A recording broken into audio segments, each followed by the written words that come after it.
Tiens, Bernard. Ça va?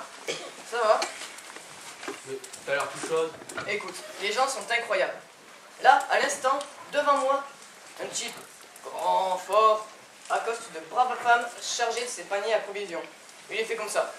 Mais l'air sublime, hautain, sans même se découvrir.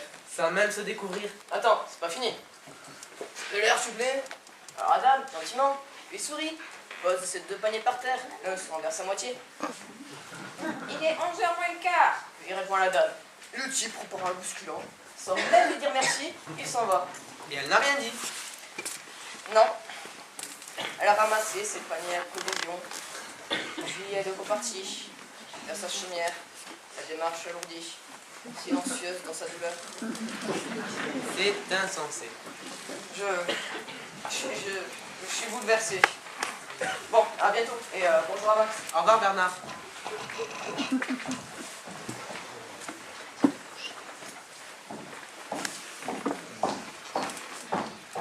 Tiens, Françoise. François, ça c'est drôle. Donc, tu sais ce qui vient d'arriver? Quoi? Où? Ici, à l'instant. Non? Alors écoute, c'est incroyable. Une petite vieille revient de faire son marché pour toute sa maisonnée. Toutes ses économies sont consacrées. Elle marche, lentement, courbée. L'œil triste. Comment le sais-tu? Je la vois. Arrive un type serré dans son imperméable noir. Il est brun, la peau mate. Ce que je veux dire. Tu penses? Il la voit et en un bond, il est sur elle. Il la colle contre le mur et lui dit: vous avez l'heure? S'il vous plaît? Comment? Vous avez l'heure, s'il vous plaît. Même pas! Vous avez l'heure glaciale. Alors la pauvre vieille pose ses 2 paniers par terre. L'un de se renverse, le type a un rire. Cynique. Exact. 11h moins le quart, dit-elle en relevant la tête. Le type a déjà pris tout ce qu'il y avait dans son panier. Elle laisse un geste, mais il donne un coup d'épaule et part en courant. Alors la pauvre vieille titube et s'étale de tout son long, se démettant une côte. Elle arrive à peine à se relever, regarde son panier, vide, De larmes coulent de ses yeux. bleu. Et elle repart, nourrir sa maisonnée, avec ce qui lui reste dans un panier, en serrant les dents, sans gémir. Le salaud. Adieu, Françoise.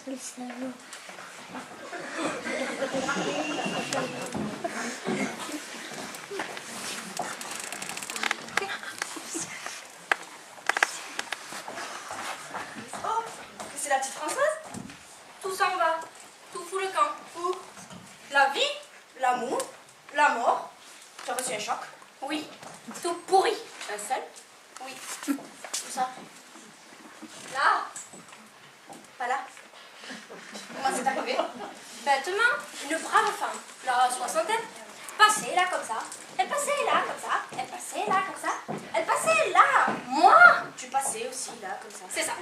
Elle traînait à bout de bras 2 misérables cabas, 50 kilos de pommes de terre, ou quelque chose comme ça. Parfois, il le tombait, alors elle s'arrêtait, mais ne la ramassait pas, tant ses forces étaient usées par les ans.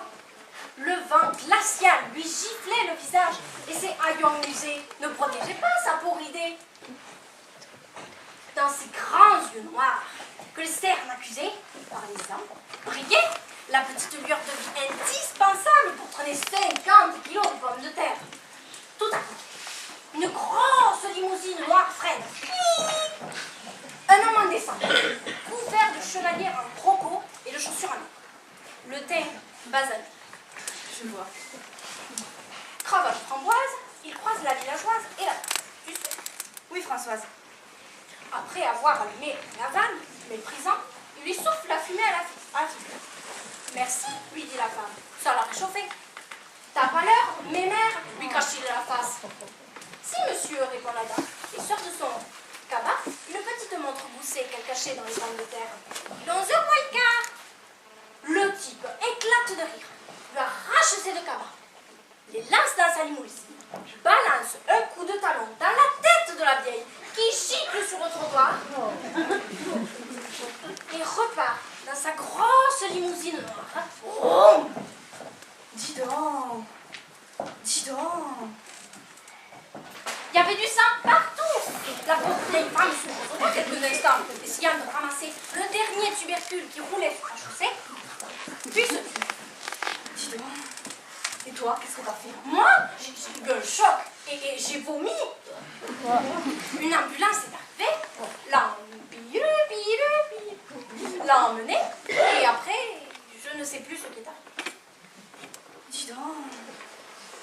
je vais te raccompagner. Non, non, laisse. Je préfère marcher quelque peu pour que le froid me redonne la force de vivre. D'accord. Ciao, Françoise.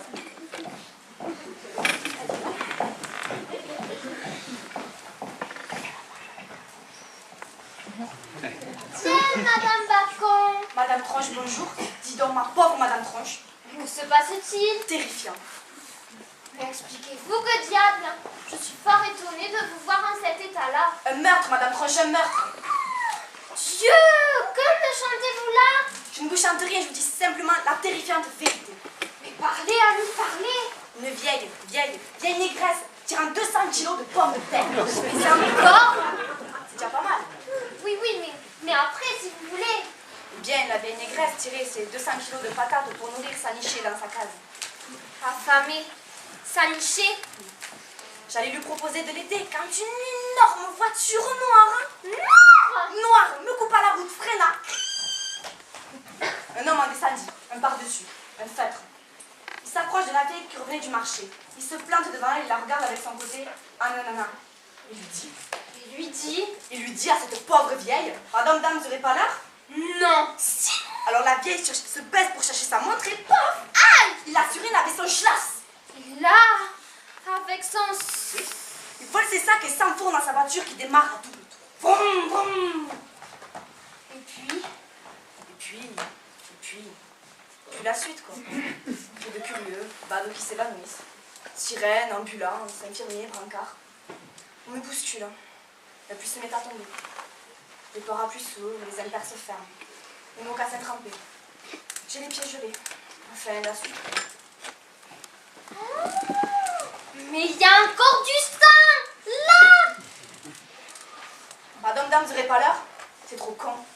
Alors, au revoir, Madame Tronche, et puis la vie continue. C'est comme ça. Au revoir, Madame Bacon.